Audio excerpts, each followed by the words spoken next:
పై మనకి విజయం లభిస్తుంది. ఏకాదశి ఉపవాసం ఉన్నారు, ఉపవాసం ఉండి మధ్యాహ్నం ఉండేప్పటికీ ఇంకా నీరసంగా ఉంది, ఆకలిగా ఉంది, ఎవరో దోశలు తయారు చేస్తున్నారు పక్కనే. పైగా సలహా కూడా చెప్తారు, ఎప్పుడు ఉండే ఏకాదశి ఎక్కడికి పోదాయా, నువ్వు 2 వారాలు ఆగానంటే మళ్ళీ వస్తుంది, నీ ఏకాదశి నీకు ఎప్పుడు ఉండిదే, దోశ అస్తమానం లభించదు, so let us have a go at it అని సజెస్ట్ చేస్తారు. సజెస్ట్ చేస్తే మనస్సుకి అనిపిస్తుంది నిజమే, ఈ ఆకలితో ఇలా మలమల మాడే బదులు ఆ దోశలో 4 తింటే బాగా ఉంటుందని అనిపిస్తుంది. Now can you win against your own mind ఆత్మ? ఒక నిర్ణయం తీసుకున్న తర్వాత దానికి మనం కట్టుబడి ఉండాలా అక్కర్లేదా అని మనం అనుకుని, now it's a matter of whether you have that capacity or not. Suppose దీనికి లొంగిపోయారనుకోండి, మీరు జీవితంలో ఎటువంటి నిష్టని మీరు సాధించలేరు. రెండో ఏపటికి ఇంకా చాలే అని చెప్పేసి వెళ్ళి భోజనం చేస్తాక వచ్చారనుకోండి, రేపొద్దున సన్యాసం తీసుకుని ఋషికేశ్ వెళ్తారు. వీడి సన్యాసాన్ని ఏం ఉద్ధరిస్తాడు?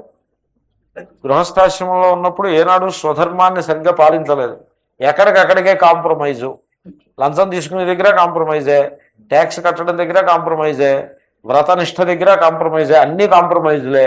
సన్యాసంలోకి వెళ్తాడు, వెళ్ళి అక్కడ కాంప్రమైజ్ మొదలు పెట్టకుండా ఉంటాడా? గురువుగారు ఏమని చెప్తారంటే రాత్రి తెల్లవారులు గాయత్రీ జపం చేయమంటారు అని చెప్పి ఆయన వెళ్ళి పడుకుంటారు. ఆయన నిద్రపోతారు. ఆయన 11-10ంటికి ఆయన వెళ్ళి పడుకోగానే వీడు పడుకుంటాడు. పడుకుని ఆయన వచ్చి ముందు లేస్తాడు. ఆ తర్వాత సన్యాసం తీసుకుంటాడు. తీసుకుని ఇంకా అక్కడి నుంచి అన్ని కాంప్రమైజ్లే, ఎవ్రీ స్టేజ్ కాంప్రమైజ్. అది పద్ధతి ఎలా అవుతుంది? కాబట్టి నీవున్న స్థితిలో నీ ధర్మాన్ని నీవు అనుష్ఠించి ఆ తర్వాత సన్యాసం గురించి మాట్లాడాలి. కాబట్టి నీ పరిస్థితి ప్రకారం ఇది ధర్మయుద్ధము, నీవు క్షత్రియుడవు కనుక నీకు నీ డ్యూటీ చేయటమే శ్రేయస్కరము. ధర్మము అంటే ధారణాత్ ధర్మ ఇత్యాహు, ధర్మో ధారయతే ప్రజా అని ధర్మానికి నిర్వచనం స్మృతికారులు చెప్పారు. ధరతీతి ధర్మ, వ్యవస్థను నిలబెట్టేదానికి ధర్మము అని పేరు. కుటుంబ వ్యవస్థ ఉంటుంది, భార్యాభర్త పిల్లలు ఉంటారు, ఒక కుటుంబ వ్యవస్థ. కొన్ని కుటుంబాలు తక్కువ రిసోర్సెస్ తోటి చాలా ప్రశాంతంగా ఆనందంగా నడిచిపోతూ ఉంటాయి. కొన్ని కుటుంబాల్లో రిసోర్సెస్ నిండా ఉంటాయి కానీ సుఖశాంతులు ఉండవు. దానికి కారణం ఎక్కడొస్తుందంటే, ఇబ్బంది ఎక్కడొస్తుందంటే స్వధర్మనిష్ట దగ్గర వస్తుంది. ఇప్పుడు ఇద్దరు భార్యాభర్త ఉన్నారనుకోండి, దీంట్లో ఎవరో ఒకళ్ళు ధనం సంపాదించడం, ఇంకొకళ్ళు గృహాన్ని నిర్వహించటం. గృహాన్ని నిర్వహించటం కూడా ఒక జాబ్. అది కేవలం ఆఫీస్కి వెళ్ళి కాగితాలు నలుపు చేసి వస్తేనే ఉద్యోగం అనుకోకూడదు. ఉద్యోగము అంటే యోగము, గొప్ప యోగము, ఉద్యోగము. ఇంట్లో గృహాన్ని నిర్వహించడం కూడా ఉద్యోగం. నేను అమెరికాలో చాలామందిని చూశాను, మంచి ఉద్యోగం చేస్తూ ఉంటారు. డాక్టర్లు, బాగా డాక్టర్ అంటే బాగా మంచి పొజిషన్లో ఉంటారు. ఆమె లేడీ డాక్టరు, భర్త డాక్టరు, వాళ్ళకి 2 పిల్లలు జన్మిస్తారు. ఆవిడ వెంటనే ఏం చేస్తుందంటే she withdraws from the profession. ఉద్యోగం మానేస్తుంది, ఉద్యోగం రిజైన్ చేసేస్తుంది, ఇంటి దగ్గర ఉంటుంది, పిల్లల్ని పెంచుతుంది. నేను ఎంతోమందిని ఎరుగుతున్నా అలాగా. ఆ పిల్లలకి 10 ఏళ్ళు 11 ఏళ్ళు వచ్చేదాకా పెంచుతుంది. ఇంకా వాళ్ళ స్నానం వాళ్ళు చేసేసి వాళ్ళ బట్టలు అన్నీ సర్దేసుకుని పుస్తకాలు చదువుకుని వాళ్ళంతా వాళ్ళు స్కూల్కి వెళ్ళిపోయి లెవెల్ దాకా 10 ఏళ్ళ దాకా పెంచేసి ఆ తర్వాత మళ్ళీ రిఫ్రెష్ కోర్సో ఏదో చేసి మళ్ళీ ఉద్యోగంలో చేరుతున్నారు. ఇలాంటి వాళ్ళు ఎంతోమంది ఉన్నారు. So many people. Why they do that? నేను ఈ మధ్యన మొన్న లండన్ వెళ్ళినప్పుడు కూడా ఆ క్లాసెస్ కండక్ట్ చేసిన ఫ్యామిలీ ఎవరైతే ఉన్నారో ఆ both are doctors, wife and husband. ఆ lady she resigned from job presently. ఎందుకని వాళ్ళకి 2 మగపిల్లలు ఉన్నారు, ఒకడు 7 ఏళ్ళ వాడు, ఒకడు 5 ఏళ్ళ వాడు. సో వీళ్ళు వచ్చారో 10 ఏళ్ళు 11 ఏళ్ళు వచ్చేదాకా అనదర్ 3-4 ఇయర్స్ నువ్వు జాబ్, ఆ తర్వాత మళ్ళీ జాబ్ చేస్తావు. దీని అర్థం ఏంటి? సో ఇంట్లో పిల్లల్ని సాకి వాళ్ళని పెద్ద చేయటం కూడా ఇట్స్ ఎ జాబ్. ఆ సత్యాన్ని భర్త కూడా గుర్తించాల్సి ఉంటుంది. It's a job. అదేమీ యూస్లెస్ జాబ్, యూస్లెస్ థింగ్ ఏం కాదు. ఆఫీస్కి వెళ్ళి డబ్బు సంపాదిస్తేనే తెలివితేటలు కాదు. కాబట్టి ఆ విధంగా గృహంలో మన కర్తవ్యం ఏమిటి అని ఎవళ్ళ కర్తవ్యాన్ని వాళ్ళు చేస్తుంటే ఆ కుటుంబం సుఖశాంతులతో ఉంటుంది. సపోజ్ భార్యాభర్త ఇద్దరూ కలిసి పిల్లల్ని అయితే కన్నారు కానీ వాళ్ళ జోలికి వెళ్లకుండా, వాళ్ళని పట్టించుకోకుండా, వాళ్ళ డ్యూటీ వాళ్ళు చేయకుండా పిల్లల విషయంలో వాళ్ళని ఆయాలకి వాళ్ళకి బేబీ సిట్టర్స్కి వదిలిపెట్టేసి వీళ్ళు కనుక సమాజంలో ఉండేటువంటి ధనానికి, పొజిషన్కి, స్టేటస్కి ప్రాధాన్యాన్ని ఇచ్చి, కొంతమంది ఏమంటారంటే మా సర్వీస్ దెబ్బతింటుందండి, సెలవు పెడితే ఆయన సెలవు పెట్టరు, సర్వీస్ ఏం చేసుకుంటారు. సో ఇలాగ రాంగ్ డైరెక్షన్లో వెళ్ళినట్లయితే ఆ కుటుంబంలో సుఖశాంతులు ఉన్నాయి. ఎనీవే, మీకు you know better than me, all such examples are there. స్వధర్మము ఏదో దానిని విడవరాదు. నేను ఆశ్రమంలో కొంతమందిని చూస్తూ ఉంటాను. ఒక అమ్మగారు నా దగ్గరికి వచ్చి, స్వామీజీ నేను మీతోటే ఉంటాను, మీకు వండి పెడుతూ ఉంటాను అని చెప్పాను. అంటే నేనున్నాను, మరి అమ్మా మీ ఆమెకి భర్తను 2 పిల్లలు ఉన్నారు, మీ భర్త ఉన్నారు, మీ 2 పిల్లలు ఉన్నారు, మరి వాళ్ళ మాట ఏమిటి అంటే వాళ్ళ తంటాలు వాళ్ళు పడతారు. మీకు నేను వండి మీకు చక్కగా మీకు సౌకర్యంగా చేసి పెడతాను, మీరున్న 3 నెలలు నేను కూడా ఇక్కడ ఉండి కిచెన్లో వండి పెట్టి మీకు నేను ఏర్పాటు చేస్తాను అంటే, మీరు ఆ మాట ఇప్పుడు అంటే అన్నారు కానీ ఇంకెప్పుడూ అన్నది. అసలు అలాంటి ఐడియా మీకు రానేకూడదు. ఎందుకంటే స్త్రీకి పాతివ్రత్యం కంటే వేదాంతం గొప్పది కాదు. పాతివ్రత్యాన్ని మీరేమో ప్రక్కన పెట్టేసి ఇంకా అక్కడి నుంచి ఆత్మ బ్రహ్మ అంటూ దట్ వోంట్ వర్క్. నేను ఇది చెప్పాను రియల్లీ. నేను పాఠంలోనూ చెప్తూ ఉంటాను ఇలాగా, తర్వాత వ్యక్తిగతంగా కలిసినప్పుడు కూడా చెప్పాను. కాబట్టి మీ డ్యూటీ ఏమిటంటే మీరు చెప్పండి, నాకు ఎప్పుడు వెళ్తున్నారు ఇంటికి అంటే చెప్పండి, మీరు ఎప్పుడు ఉంటారు. ఇవాళ సాయంకాలం క్లాస్ అయిపోతే అక్కడికి క్యాంప్ అయిపోతుంది, కాబట్టి ఇవాళ సాయంకాలం క్లాస్ అయిపోతుంది, క్యాంప్ అయిపోతుంది. మీ భర్త మిమ్మల్ని తీసుకెళ్ళడానికి వస్తున్నారా? అవును స్వామీజీ సాయంకాలం వస్తున్నారు, ఆయనతోటి ఈవేళ సాయంకాలమే మీరు వెళ్ళిపోండి. మరి నా భోజనం, మీరు నా భోజనం గురించి చింత చేయొద్దు. నాకు భోజనం పెట్టి వాళ్ళు ఇంకా ఎవరో ఉంటాం, నేను మీ ఇంటికి వచ్చినప్పుడు భోజనం పెట్టండి, అది మీ డ్యూటీ అని నేను చెప్పాను. నిజంగా ప్లీజ్ బిలీవ్ మీ. అంటే ఎప్పుడూ కూడా కొంతమంది ఈ పొరపాటు చేస్తూ ఉంటారు. ఒక ఆయన ఉన్నారు, ఉద్యోగం చేస్తున్న ఆయన, ఓ మహాత్ముడు ఏదో సుందరకాండ పాఠం చెప్తుంటే ఆ మహాత్ముడు వెంట తిరగడం ప్రారంభించాడు. ఎప్పుడో కనపడితే, ఏమిటో ఇక్కడ ఉన్నావు, నీ ఉద్యోగం మాట ఏమిటంటే సెలవు పెట్టేశానండి, లాంగ్ లీవ్ పెట్టేశానండి. చాలా తప్పదు. రామాయణం విన్నందుకు నువ్వు చేయాల్సిందేమిటి? లాంగ్ లీవ్ పెట్టేసి ఆయన చుట్టూ తిరుగుతూ ఉండడమా? నీ భార్య ఎక్కడున్నది, పిల్లలు ఎక్కడున్నారు అంటే వాళ్ళు ఊళ్ళోనే హైదరాబాద్లోనే ఉన్నారు. మరి వాళ్ళకి జీతం ఏమొస్తుందంటే సగం జీతం వస్తుంది. What is this? మరి నీ కెరియర్ ఏమిటి? What is this? ఈయన వెనకాల తిరుగుతూ ఉంటే ఆయన జోలు పట్టుకుని నువ్వు కూడా వెనకాల తిరగడం, it is not correct, wrong it is. అసలు నేనంటాను, కొంతమంది మహాత్ములు గృహస్థులను తమ చుట్టూ తిప్పుకుంటూ ఉంటారు, తప్పంటాను. వాళ్ళు కూడా ఎంకరేజ్ చేయకూడదు. మీ డ్యూటీ మీరు చేయండి, మీరు నాకు ఇవ్వాల్సిన సేవ ఏదో మీరు చేసేసి మీరు ఇంటికి వెళ్ళిపోండి, మీ డ్యూటీ మీరు చేయండి. అంతేగాని ఇలా గడప మీద వాటంలాగా ఇటు గృహస్థ కాదు అటు సన్యాసి కాదన్నట్టుగా ఉండడానికి వీల్లేదు. బి ఏ గృహస్థ. కాబట్టి స్వధర్మము, ఇది గీత యొక్క నిరూపణ ఇలాగే ఉంటుంది. సన్యాసం తీసుకునే వరకు మీ ధర్మాలన్నింటినీ మీరు చేయాల్సిందే. సన్యాసం తీసుకున్న తర్వాత మీ ధర్మాలను మీరు చేయకూడదు. మొన్న ఒక స్వామి హోమం చేస్తున్నారు, ఆయనే కూర్చుని హోమం చేస్తున్నారు. సరే, ఇక్కడ కాకినాడలో సరే, కానీ ఆయన చేసేదిలో ఆయన చేసుకుంటున్నారు, నేను అనుకోకుండా చూడడం తటస్థించింది. మామూలుగా నేను అక్కడ ఉన్నాను, ఆ సమయంలో అక్కడికి వెళ్ళడం తటస్థించింది. ఆయన నన్ను దగ్గరికి పిలిచారు, దగ్గరికి పిలిచి ప్రేమతోటే పిలిచారు. బిల్వ హోమం చేస్తున్నారు. బిల్వ హోమం అనేది ఒకటి ఉంది, అంటే బిల్వపత్రములు అంటే మారేడు పత్రాన్ని కరిగిన నేతిలో ముంచి హోమం చేయటం, ఆ మంత్రం చెప్పి హోమం చేయటం. నేను వెళ్ళగానే ఆయన ఏం చేశారు, చక్కటి బిల్వపత్రాల్లో గల, నేను స్వామిని కదా పెద్దవాడిని అనే ఒక మర్యాద, ఉన్న బిల్వపత్రాల్లో గల ఏరి మంచి అందమైన బిల్వపత్రం ట్రైఫోలియేట్ 3 ఆకులు ఉన్నది ఒకటి తీసి నిండా హోమ ఆజ్యంలో ముంచి నా చేతికి ఇచ్చి, చేయండి స్వామీజీ అన్నారు. అంటే he's giving respect to me. That is his approach. అంటే నేను చెప్పాను, సరే అండి, నేను ఆ పత్రం తీసుకోలేదు. He was offering, I refuse to take it. ఎందుకని మీరు ఎందుకు తీసుకోరు, నేను ఇస్తున్నాను కదా అంటే, no. What is your problem అంటే, నేను హోమం చేయను. వై అంటే, నేను సన్యాసంలో హోమం చేసే పరిస్థితి కాదు. ఒక ద్రవ్యాన్ని తీసి అగ్నిలో వేయటం అనేది అది సన్యాస, హోమం చేయటం, స్వాహాలు ఇవన్నీ సన్యాస లక్షణం కాదు. మా సంప్రదాయం అలా ఉంది. If you want to do you do. I'm not going. He's already doing. నేను కొత్తగా చెప్పేది ఏంటంటే I'm not going to do it. కాబట్టి స్వధర్మము అనేది ఒకటి ఉంటుంది. గృహస్థు ఉన్నాడు అనుకోండి, గృహస్థు హోమం చేయాల్సి వచ్చిన సందర్భం వస్తే హోమం చేయాల్సి ఉంటుంది. It is his duty. ఆ సందర్భంలో గృహస్థు ఉన్నప్పుడు హీ హ్యాస్ టు డూ. కాబట్టి హోమం చేయటం ధర్మమా చేయకపోవడం ధర్మమా అంటే అలా ఉండదు ధర్మం. ఆ సందర్భాన్ని బట్టి మారిపోతుంది. గృహస్థస్య ధర్మ క్షత్రియస్య అనే పదం ఉంటుంది, అందుకోసం చెప్తాను. ఆయన యుద్ధం చేయడం ధర్మం అంటలేదు. క్షత్రియునకి ధర్మబద్ధమైన యుద్ధము చేయుట తప్పనిసరి అని అంటున్నాడు. రెండు విశేషణాలు. క్షత్రియునికి, క్షత్రియుడు కానివాడికి అక్కర్లా. తర్వాత ధర్మ్యమైన యుద్ధము. కాబట్టి శ్రీకృష్ణుడు ఏదో రక్తపాతాన్ని ప్రోత్సహించేటనేటువంటి ఈ నింద ఏదైతే కలదో అది సుతరాము తప్పు. కాబట్టి నీ కర్తవ్యం ఇది, నువ్వు చేసి తీరవలసిందే. సో ఎవళ్ళ కర్తవ్యాన్ని వాళ్ళు చేయలేదనుకోండి, సమాజము కుప్పకూలిపోతుంది. ధారణాత్ ధర్మ ఇత్యాహు, ధర్మో ధారయతి ప్రజా. సమాజాన్నంతని కూడా ఒక వర్కబుల్ ప్రాస్పరస్ సొసైటీగా నిలబెట్టేది ఏమిటంటే ధర్మము.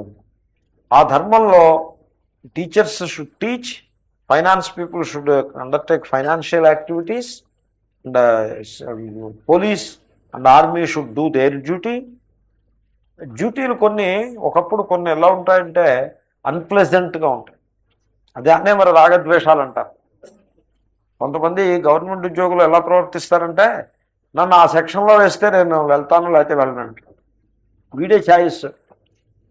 నన్ను మీరు కాస్ట్ అండ్ బడ్జెట్ సెక్షన్లో వేయండి, ఇదే ఆడిట్ సెక్షన్లో వద్దు అంట.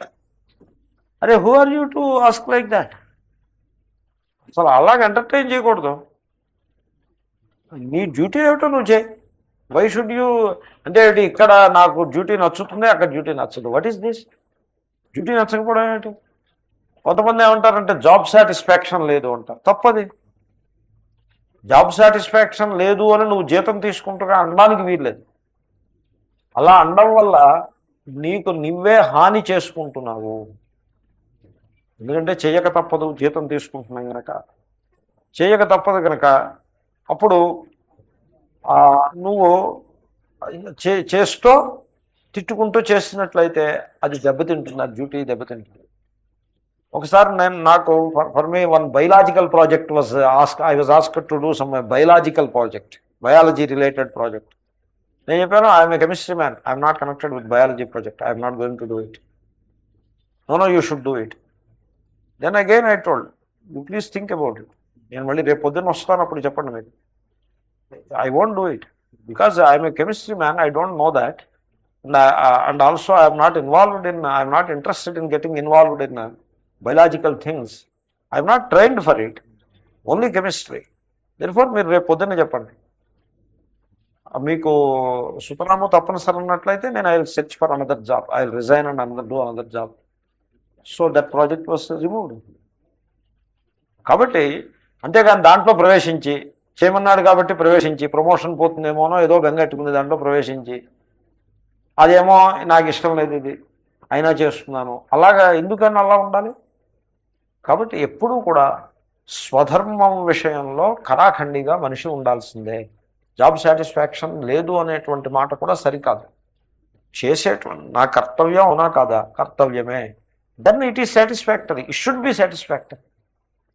ఎనీవే, ఈ విధంగా స్వధర్మానికి చాలా ఎక్కువ ప్రాధాన్యం ఇస్తారు. ముఖ్యంగా క్షత్రియునికి మోక్షం పొందటానికి సన్యాసం తీసుకోక్కర్లా. అర్జునుని యొక్క పెద్ద భ్రాంతి. మోక్షానికి సన్యాసం అక్కర్లా. మోక్షానికి స్వధర్మానుష్ఠానం దగ్గర ప్రారంభమవుతుంది మొదటి అడుగు. ఇంచేతనే ఒక శ్లోకం ఉంటుంది, ద్వావిమౌ పురుషౌ లోకే సూర్యమండల భేదినౌ పరివ్రాడ్ యోగయుక్తశ్చ రణే చాభిముఖో హతః. విన్నారా ఎప్పుడైనా శ్లోకం? తరచుగా విని శ్లోకం. ఈ లోకంలో ఇద్దరు వ్యక్తులు సూర్యమండలాన్ని దాటి సత్యలోకాన్ని చేరుకుంటారు మరణించిన తరువాత. అంటే సర్వోత్కృష్టమైనటువంటి పుణ్యలోకాన్ని పొందుతారు. ద్వావిమౌ పురుషౌ లోకే సూర్యమండల భేదినౌ. ఎవళ్ళు వాళ్ళు? పరివ్రాట్ యోగయుక్తశ్చ, సర్వసంగ పరిత్యాగం చేసి ఆత్మనిష్టలో స్థిరంగా నిలిచినటువంటి సన్యాసి. మరి విరాట్ యోగయుక్తశ్చ వాడొకడు. రణే చాభిముఖో హతః, తన డ్యూటీ చేస్తూ ఆ డ్యూటీలో ప్రాణాలని విడిచిపెట్టినవాడు. అంటే డ్యూటీలో మరణించి తీరాలని కాదు పాయింట్ అక్కడ. ప్రాణాలనైనా సరే ఒడ్డి డ్యూటీ చేసి ఆ సందర్భంలో డ్యూటీలోనే మరణించినవాడు. పరివ్రాట్ యోగయుక్తశ్చ రణేచ అభిముఖో హతః. వీళ్ళిద్దరూ కూడా అత్యుత్కృష్టమైన పుణ్యలోకాన్ని పొందుతారు. దీని అభిప్రాయం ఏంటండి?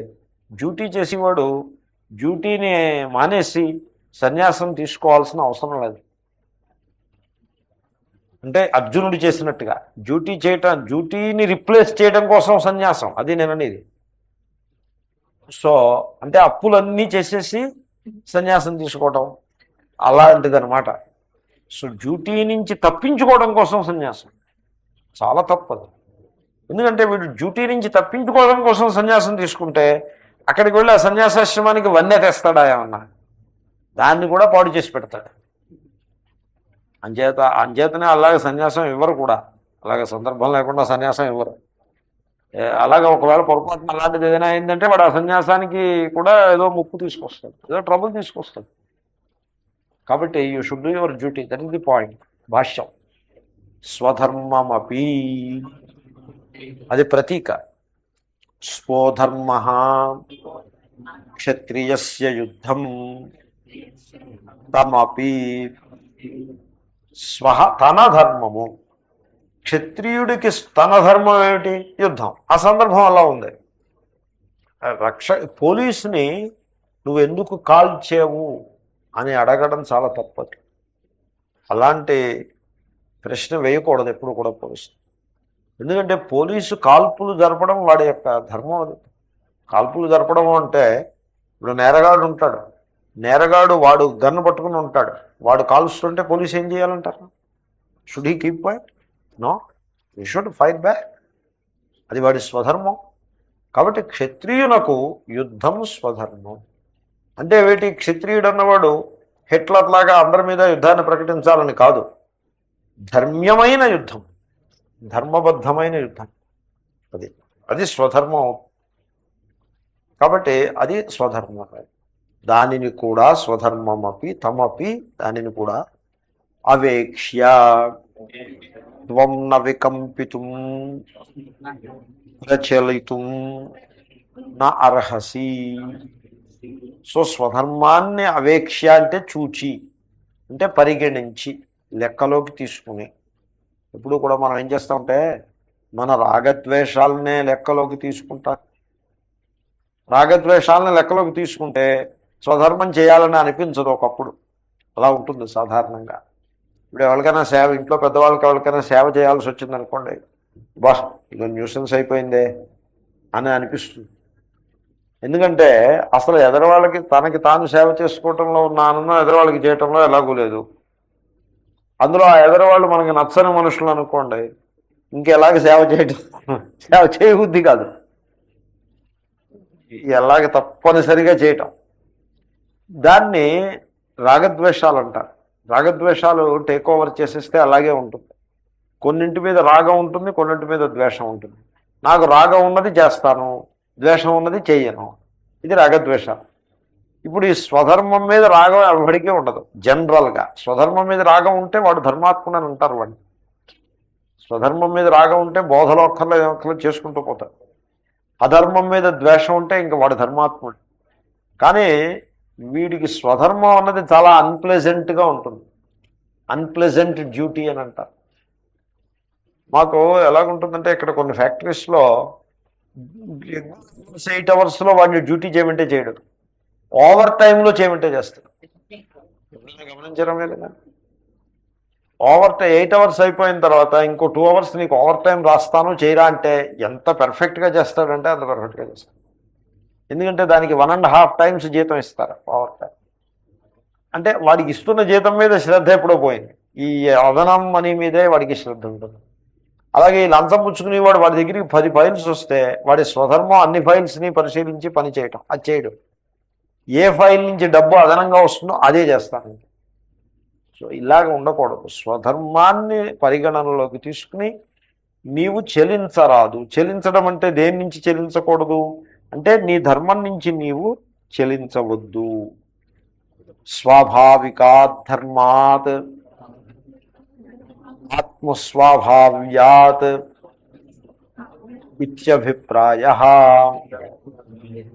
ఆయన చెలించద్దు అన్నదానికి దేని నుంచి చెలించద్దు అన్నదానికి ఆ పంచమ ఏకవచనం చెప్తున్నారు.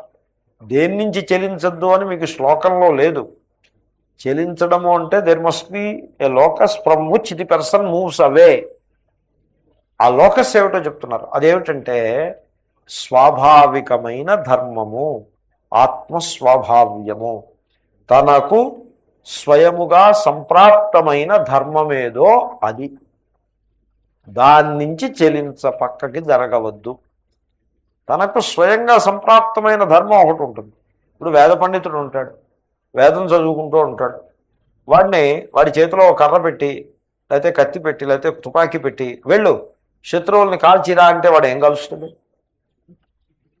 అది అతనికి ఎప్పుడూ అనుభవంలో లేనిది. ఏనాడు అతను దాన్ని నేర్చుకోలేదు, ఆ రకంగా ట్రైనింగ్ పొందలేదు.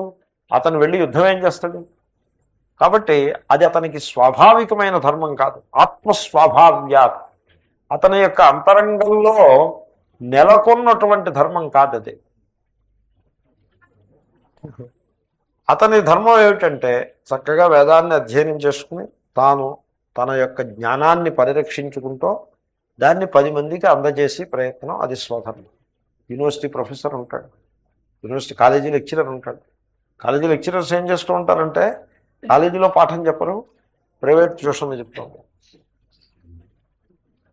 అది ఎంత దోషం చూడండి. ప్రైవేట్ ట్యూషన్స్ చెప్పి సంపాదించుకోవచ్చు, తప్పులేదు. కాలేజీ డ్యూటీ చేసి కాలేజీలో పాఠం బాగా చెప్పేస్తే, ఆ కిటుకులన్నీ వాళ్ళకి అక్కడ చెప్పేస్తే వీడు ట్యూషన్కి రాడు. ఇంకా అందుకోసం అక్కడ చెప్పడం మానేసి ఈ కిటికీ ఏమిటండి అంటే ట్యూషన్లో చెప్తానన్నా వాడు ట్యూషన్కి రావడం కోసం. ఇలాంటివన్నీ ఎంత దోషమో చూడండి. As a teacher he's not suppose to do. A police, డ్యూటీలో ఉన్న police he's not suppose to sleep in duty, he's suppose to be awake. ఎప్పుడైనా నిద్ర తానంతటా అది ఓవర్టేక్ చేయటం ఈజ్ ఎ డిఫరెంట్ థింగ్. డ్యూటీకి వెళ్ళేప్పుడు సైకిల్ వెనకాల బెడ్డింగ్ కట్టుకుని వెళ్తారు. మీరు ఎప్పుడైనా పోలీసు డ్యూటీకి వెళ్తారో చూసారా? తర్వాత పోలీస్ వెంకటస్వామి అని ఊరికే చిన్నప్పుడు జోకులు అలా చెప్పేవారు. ఆయన సైకిల్ మీద వస్తూ ఉంటాడు. పొద్దున్న 6ంటికి ఈయన పాలు తెచ్చుకుందుకు వెళ్తూ ఉంటే ఆయన సైకిల్ మీద వస్తూ ఉంటాడు. ఆయన వెనకాల బెడ్డింగ్ ఉంటుంది, బెడ్డింగ్ కట్టుకుని వస్తూ ఉంటాడు. అడుగుతారు, ఎవరికి పోలీసు వెంకటస్వామి గారు ఎక్కడి నుంచి వస్తున్నారంటే డ్యూటీ నుంచి వస్తున్నానండి అంట. అదేమిటి డ్యూటీ నుంచి ఫ్రెష్గా నిద్ర లేచి బెడ్డింగ్ మూట కట్టుకుని వెనకాల సైకిల్ వెనకాల పెట్టుకుని వస్తున్నారు నువ్వు. డ్యూటీ నుంచి వచ్చేప్పుడు చేతుల్లో లాఠీ ఉండాలి, కానీ ఈ బెడ్డింగ్ ఏమిటి అంటే ఆయన డ్యూటీకి వెళ్ళి కొంచెం అక్కడ పరిస్థితి అంతా సర్దుబాటు చేసేసి అంతా సర్దు మణిగిన తర్వాత ఆయన కూడా బెడ్ వేసేసుకుని పడుకుని నిద్రపోయారు. నిద్రపోయి పొద్దున్న 5ంటికి లేచి పలుతోమని ఒక కప్పు టీ తాగేసి మళ్ళీ బెడ్డింగ్ కట్టుకుని వచ్చేస్తున్నాడు. That is not duty. He's suppose to do his duty. నిద్రపోవడం తప్పు ఒప్పు కాదు పాయింట్ అక్కడ. One has to do his duty. కాబట్టి ఆ స్వధర్మము అది మనస్సులో స్వభావంగా నెలకొనాలి. నా కర్తవ్యమే నా స్వభావము అయిపోవాలి.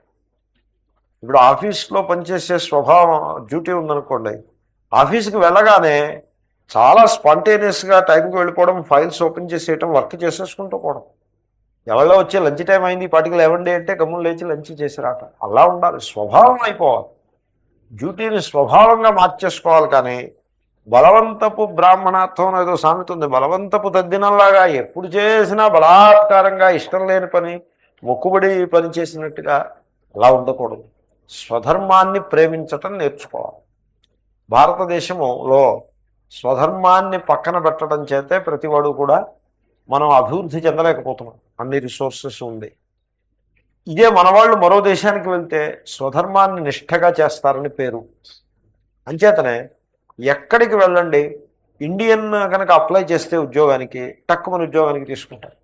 ఇండియన్ అప్లై చేస్తే తీసేసుకుంటాం. క్వాలిఫికేషన్స్ తోటి ఇండియన్ అప్లై చేస్తే తీసేసుకుంటాం. ఎందుకని? వీడు స్వధర్మనిష్ట వీడికి చెప్పక్కర్లేదు, వీడు చేస్తాడు. అమెరికాలో ఇండియన్ అప్లై చేస్తే ఉద్యోగాన్ని తక్కువ తీసుకుంటాం. అదే అమెరికన్ అప్లై చేశారనుకోండి కొంచెం వెనక ముందు ఆడతారు.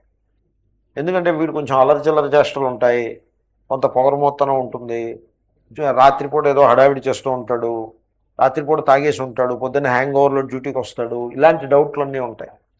అదే ఇండియన్ అనుకోండి, వాడికి మీరు జాబ్ ఇచ్చేస్తే చూసుకోక్కర్లేదు, he will do it perfect.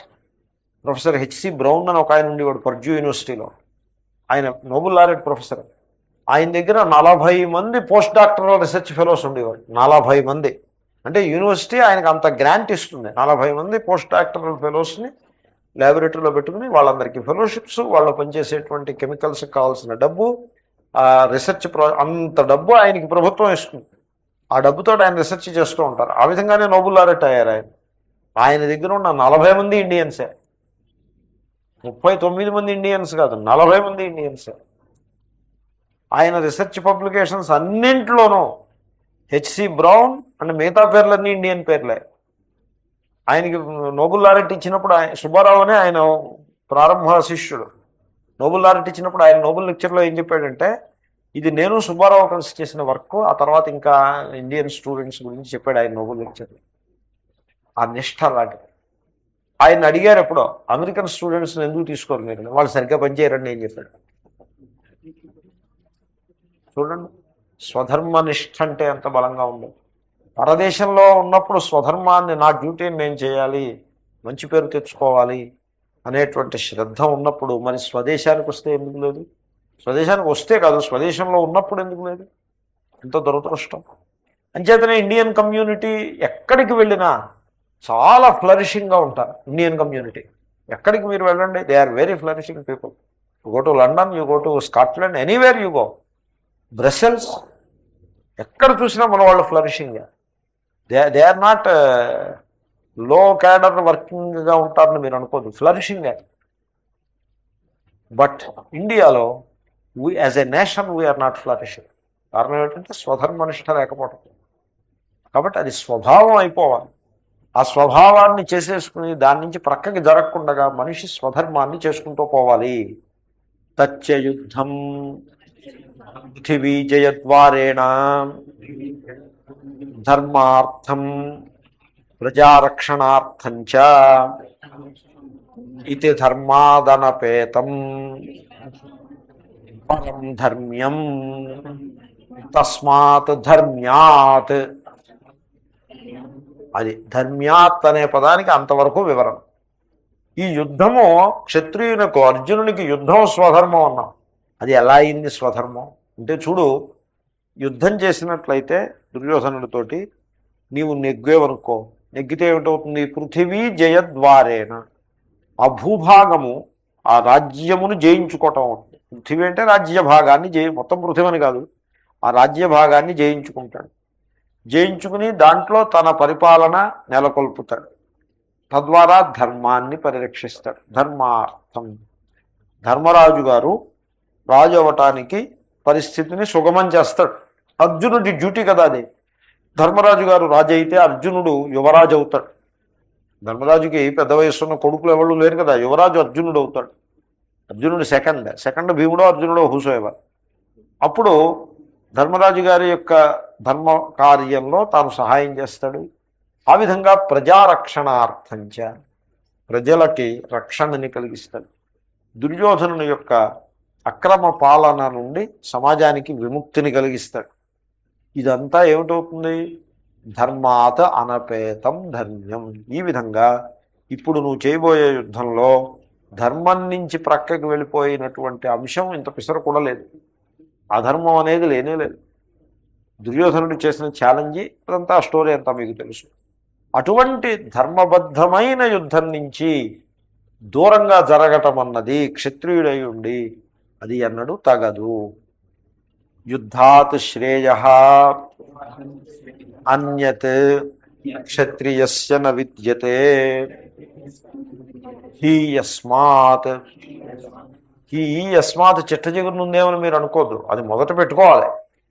ఎందుకంటే హీ యస్మాత్ ఎందువలన అనగా, ధర్మబద్ధమైన యుద్ధము కంటే క్షత్రియునకు శ్రేయస్కరమైనది మరి ఒకటి లేదు అని అలాగ ముందుకు తెచ్చుకోవాలి దాన్ని. భాష్యకారులు ఎక్కడ రాస్తే అక్కడ రాస్తారు.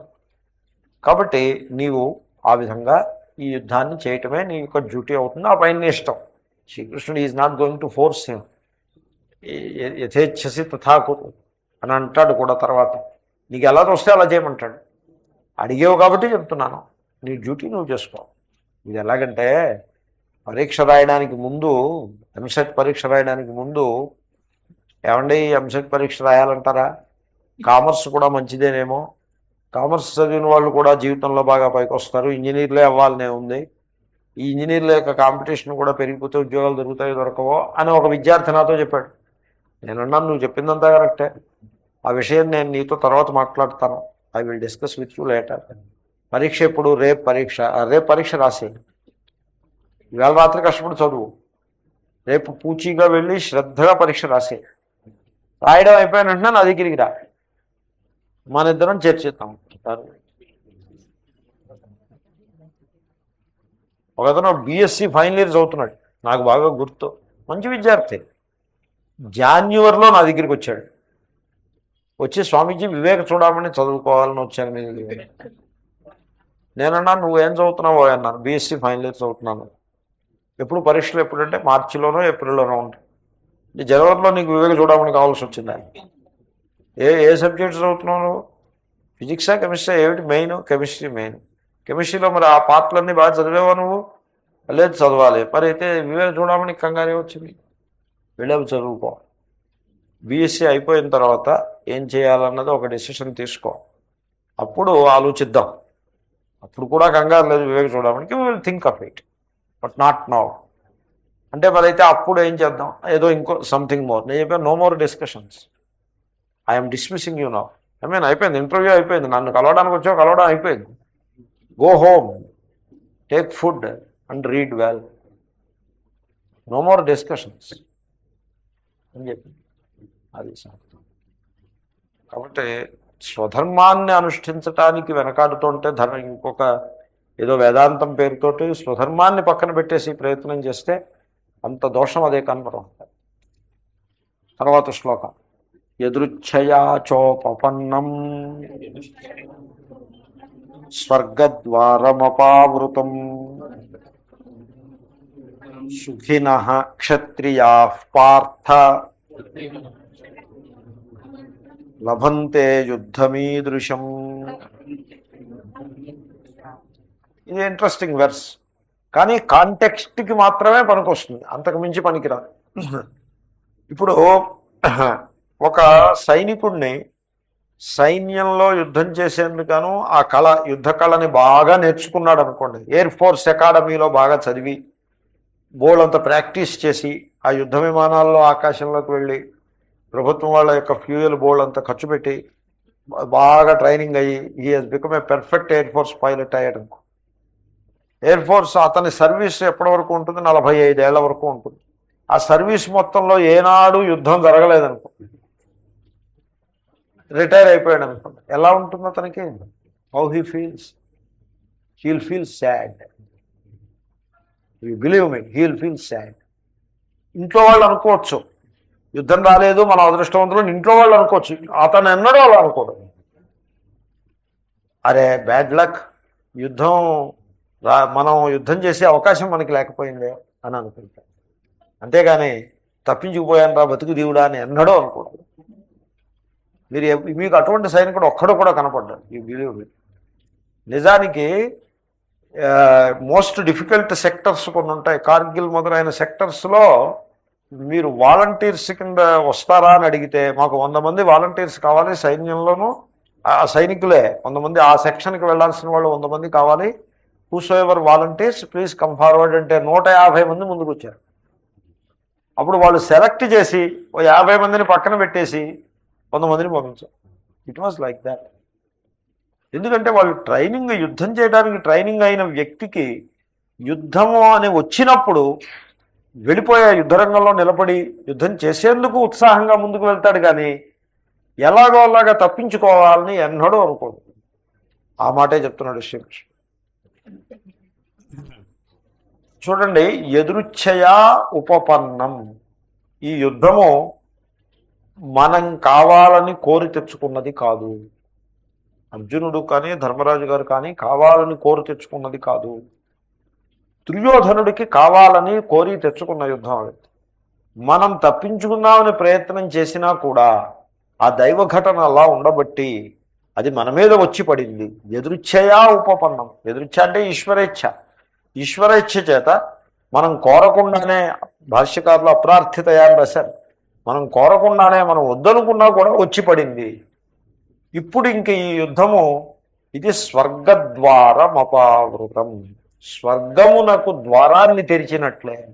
ఎలాగా అంటే చూడండి, యుద్ధంలో నెగ్గామనుకోండి క్షత్రియ సమ్రాట్ అయిపోతాడు, మహారాజు అవుతాడు. అది స్వర్గమే. అనేక భోగాలు, తర్వాత గొప్ప పదవి వచ్చేస్తుంది. అది ఒక రకంగా స్వర్గం, గొప్ప అభివృద్ధి. ఒకవేళ యుద్ధం చేస్తూ ప్రాణాలు పోయాయనుకోండి స్వర్గాన్ని పొందుతాడు. ఎప్పటికైనా చచ్చిపోయిదే. యుద్ధంలో చచ్చిపోతే ఆ గొప్పతనం ఎప్పుడూ ఉండనే ఉంది.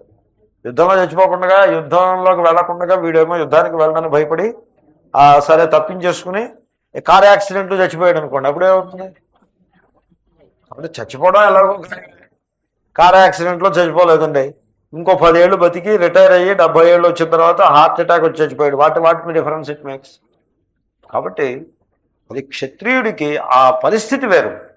క్షత్రియుడికి యుద్ధవీరుని యొక్క సిస్టమ్ వేరు. అక్కడ మన ఆర్గ్యుమెంట్స్, మన సెంటిమెంట్స్ అక్కడ వర్క్ చేయవు. సో ఈ భయంతో, పిరికితనంతో మాట్లాడే మాటలకి చోటు కాదు. అది స్వర్గానికి ద్వారం తెరిచినట్టే ఏ రకంగా కూడా. అంచేతనే ఈదృశం యుద్ధం లభంతే. ఇటువంటి యుద్ధం చేసే ఛాన్స్ వచ్చినప్పుడు సుఖినః క్షత్రియా, క్షత్రియ వీరులు ఆనందిస్తారు. కాబట్టి యుద్ధరంగానికి పోస్ట్ చేసినప్పుడు, పాకిస్తాన్తో యుద్ధం వచ్చినప్పుడు యుద్ధరంగంలోకి పోస్ట్ చేశారనుకోండి బెటాలియన్ అని, ఏడుపు మొహం పెట్టుకుని రైలు ఎక్కరు, ఉత్సాహంతో ఉరకలు వేస్తూ రైలు ఎక్కుతారు. సుఖినః, ఉల్లాసంగా ఉత్సాహంగా యుద్ధానికి వెళ్తారు. కానీ ఎప్పుడు కూడా బెంగ పెట్టుకొని భయపడుతూ, లేకపోతే ఇంకో రకమైన సెంటిమెంట్ పెట్టుకుని ఎప్పుడూ ఉండరు. అలాగా నువ్వు కూడా ఉంటావేమో నేను అనుకున్నా. నిజానికి అర్జునుడు అలాగే ఉన్నాడు ఆ క్షణం వరకు అని చెప్తున్నాడు ఆయన. తర్వాత ఇంకొక సంగతి మనం మర్చిపోకూడదు. శ్రీకృష్ణుడు క్షత్రియుడు, వసుదేవుని పుత్రుడు కదండి, గొల్లవాడేం కాదండి. గొల్లవాడనే అలాగా అంటే గొల్లవాడైతే తప్పని నా అభిప్రాయం కాదు. శ్రీకృష్ణుడిని క్షత్రియుడు ఆయన. వసుదేవుని యొక్క కుమారుడు, శూరసేన మహారాజు యొక్క కొడుకు వసుదేవుడు. ఆ కూతురు కుంతి. వసుదేవుని కొడుకు దేవకి, కంసుని యొక్క కజిన్ సిస్టర్ ఆవిడ. So what ever. సో క్షత్రియుడు ఆయన. ఎటొచ్చి నందరాజు ఇంట్లో పెరిగాడు. గొల్ల గోకుల చీఫ్ టెయిన్ ఆయన. ఆ గ్రూప్కి ఆయన హెడ్, నంద మహారాజు. ఆ గ్రూప్ మొటికి నందగోకులంలో పెరిగాడు ఆయన. పెరిగినప్పుడు గోవులు వాళ్ళ యొక్క వంశాచారం కనుక గోవుల్ని కాచాడు. అంతేగాని ఆయన క్షత్రియుడు. ఆయన బేసికల్గా క్షత్రియుడు. అంచేతనే క్షత్రియ ధర్మం ఏమిటో ఆయనకి బాగా తెలుసు. That's why he is telling it. క్షత్రియుడే కానక్కర్లేదు, but still he happens to be kshatriya also. He can tell from his own first hand understanding, he can tell. అదనమాట. భాష్యం చూద్దాము. కుతశ్చ తద్యుద్ధం కర్తవ్యం ఇత్యుచ్యతే.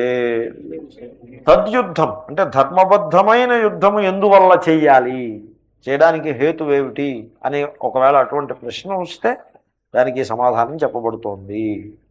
యదృచ్ఛయాచ అప్రార్థితయా ఉపపన్నం ఆగతం. మనం కోరి తెచ్చుకోలేదు, మనం కోరకుండానే వచ్చి పడింది. ఎదురుచ్ఛయ. ఎదురుచ్ఛ అంటే ఇంకో అర్థం ఉంది, ఇక్కడ భాష్యకారులు చెప్పలేదు, మరో చోట చెప్తారు. ఎదురుచ్ఛ లాభ సంతుష్ట దగ్గర బహుశా చెప్పచ్చు ఈశ్వరేచ్ఛ అని అర్థం. ఈశ్వరుని యొక్క ఇచ్ఛ అంతే. నేను యుద్ధం కావాలనుకోలేదు, ఈశ్వరుడు నన్ను ఈ పొజిషన్లో పెట్టాడు, therefore I will do my duty.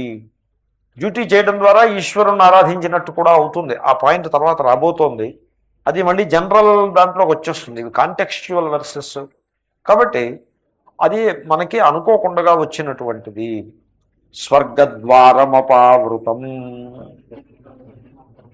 ఉద్ఘాటితం అంటే తెరుచుకున్నది అని అర్థం. అపావృతం అంటే ఉద్ఘాటితం, పదానికి పదం అర్థం తెరుచుకున్నది. ఏ తద్ ఈదృశం యుద్ధం లభంతే క్షత్రియాః హే పార్థ కిన్న సుఖినః. ఏ శ్లోకంలో ప్రశ్న లేదు, భాష్యకారులు ప్రశ్న కింద కన్వర్ట్ చేశారు. ఇటువంటి ధర్మబద్ధమైన యుద్ధం మనం కోరుకోలేదు, మన నెత్తి మీద వచ్చి పడింది. అది మనం కావాలని కోరుకున్నది కాదు. మనం శాంతి కాముకులమైన ధర్మబద్ధమైన యుద్ధం మనకు వచ్చింది. అటువంటి సందర్భంలో క్షత్రియులు ఆనందిస్తారంటావా, ఆనందించరంటావా? నా సుఖినః కిం, దుఃఖిస్తారా ఏమి?